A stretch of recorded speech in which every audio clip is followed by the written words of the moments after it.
What's up, everybody? Mr. Smith here with Zephix TV, and today we're going to do our next episode of Blacklight Education, which I don't really think that's the name of it on Zephix, but it is on my channel, so, come check that out. And today we're going over gear, and let me put some pants on real quick to give me 4 slots, that way we can look at all this. Your first gear slot is your tactical slot, which is basically, your backpack item, if you want to call it that. You start out with nothing. You start out with this, just nothing. The first thing you unlock is the good old revival injector, and it's good for. Let me clarify this first. First of all, to use these, the default keybind is the letter C. So you'll do that. You'll left click or right click depending on what it is. I know on the heal injector you right click to yourself, left click to heal teammates. On revival you left click to, throw a little revive thing down to them. But anyways, back to the revival injector. You can't revive yourself. That would just be too cheap. And revives still count as deaths.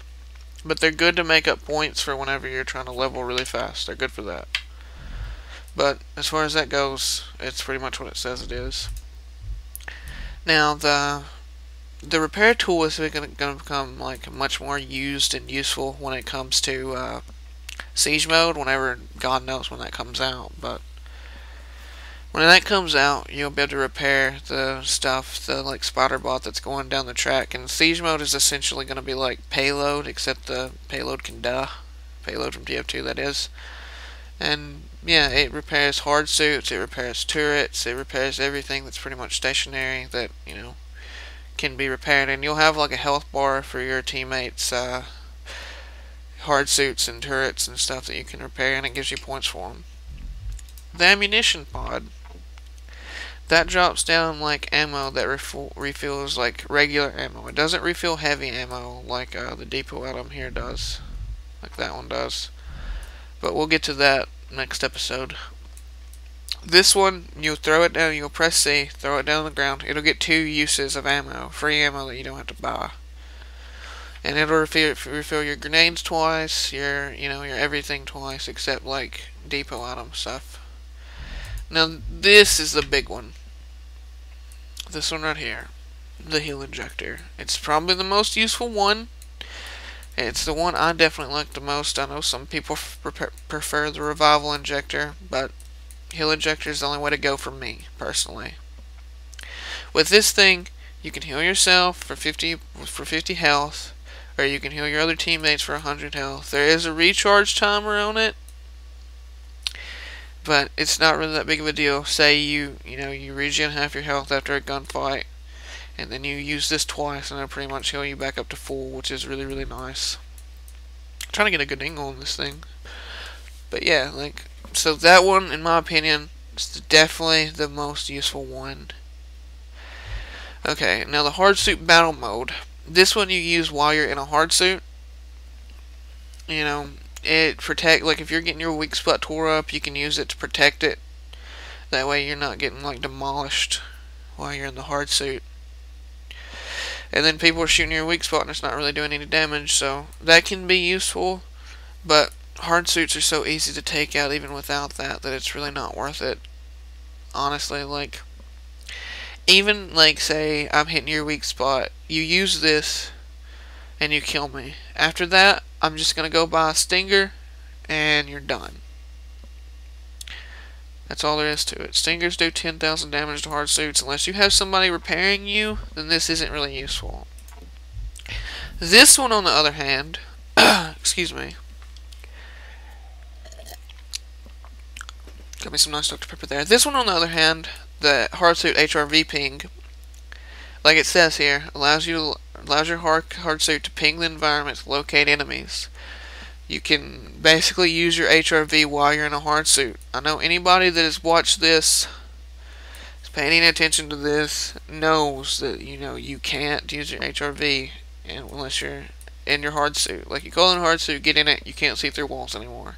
With this, you can. The cloak is basically what it cloaks. It's basically what it says. It turns you invisible. If you're running around, if you're walking around far enough away from people, you're still completely invisible. But that's only like sight. If somebody presses V, sees you right there, they can just turn off and spray you. That's what I always do to stupid cloak people.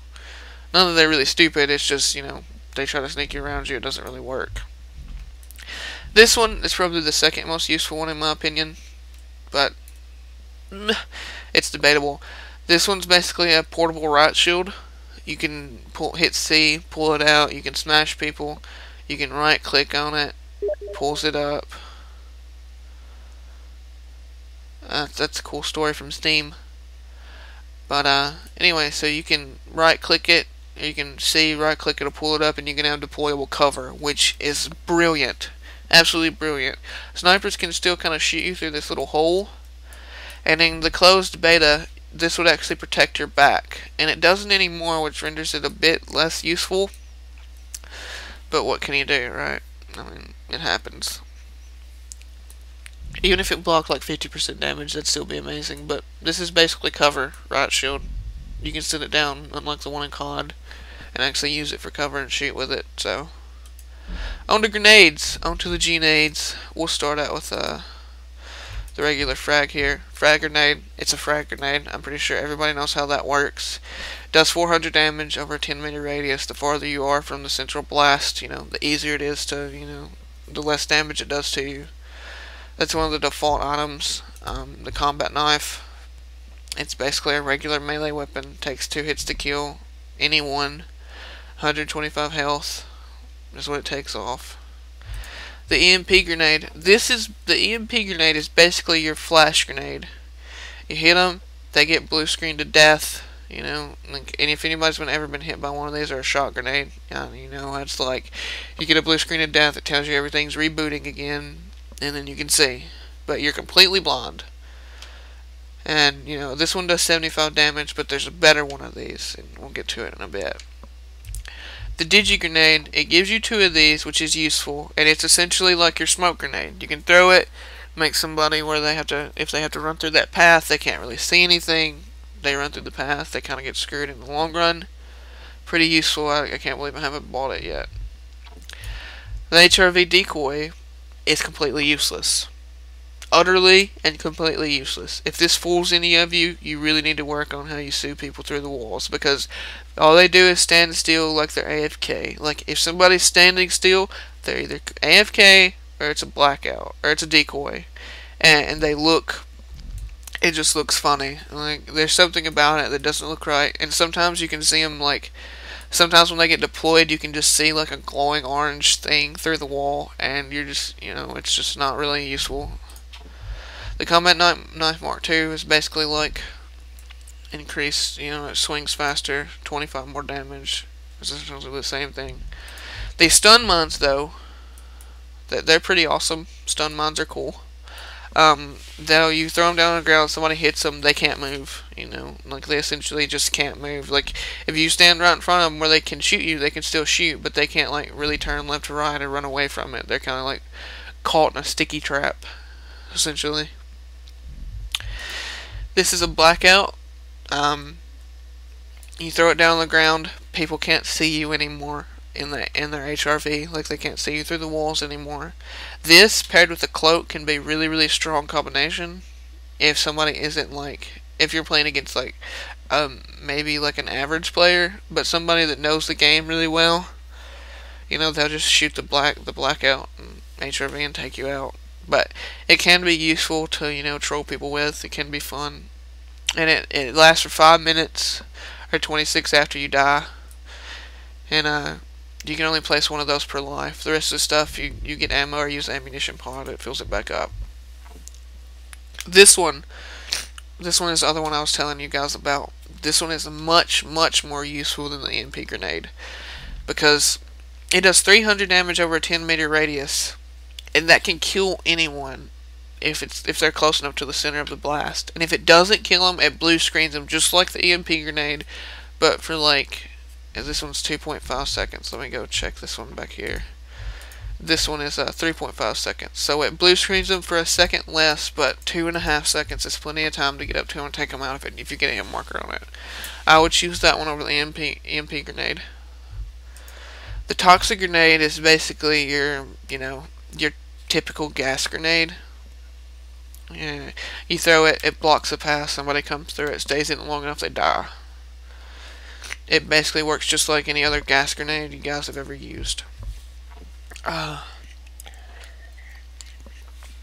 This is probably one of my favorite grenades as well. You can see what I have equipped over here: the shot grenade and HE grenade. This one does 500 damage over a smaller radius, but you're almost, if they get caught in that radius, they're pretty much dead. Like, it puts out so much more force than the regular, like, it puts out more in that little center of that little bitty radius that it pretty much kills them as soon as they get close to it. Sometimes you can hit markers, most of the time you won't. It works just like the regular frag, though. This is the machete. The machete is essentially a melee weapon that some people love to use and some people are really bad at it. Turns out I'm really bad at it. It has a pretty big lunge, 3.8 meters instead of like the other ones like 2.6 or 2.8. You can lunge pretty far with it. You're pretty much invincible while you're lunging. People can screw up your lunges though. It does 200 damage, so any stock character build or lower, like the speed builds, you'll one hit. This is part of the reason why I decided to go like a higher HP build. Is these machetes? They used to like frustrate me to no end. And it just got old using them. They're pretty good paired with the cloak. They can be useful, or if you're a speed build and you know how to use them and work the map and use your HRV correctly. If you used them for a while, know how to be like only use me blade. They're pretty nice as well. The proximity mine is basically a mine that kills stuff. Like, it's kind of like the stun mine, except this one will kill you. It's an 8-meter range, 300 damage. You pretty much, if you walk up to it and you can't juke it, then you're dead. But you can see like all the mines and stuff through the wall, so they're kind of not really a threat unless you're like running up to dom points to capture them and you don't really pay attention to it. They just take you out. Boom, dead. Next we have the breach hammer. The breach hammer will kill anyone one shot. It has a small, like, it's these two, the machete and the breach hammer, are essentially the two melee weapons that people use. This one will kill all heavy builds, like up to 200 health, 250 health, which is the max. It'll make them die instantly. Unless they put new armor in the game that makes you get over 250, then, you know, this will kill anyone one shot. It doesn't really have much of a lunge, and you also have to reload it. Like, you hit somebody, or you hit a wall or something, and it'll make a sound, and then the guy, like, cocks it back, and then you can go again. Like, with the machete, you can get chains. With this, you really can't, because of how the reload animation works. They also can't get revived, but since there's not really much competitive play happening on this game right now, that's not really that much of a big of a deal yet. Then you have throwing knives. This is the last one. Throwing knives are unwieldy. You get 5 of them.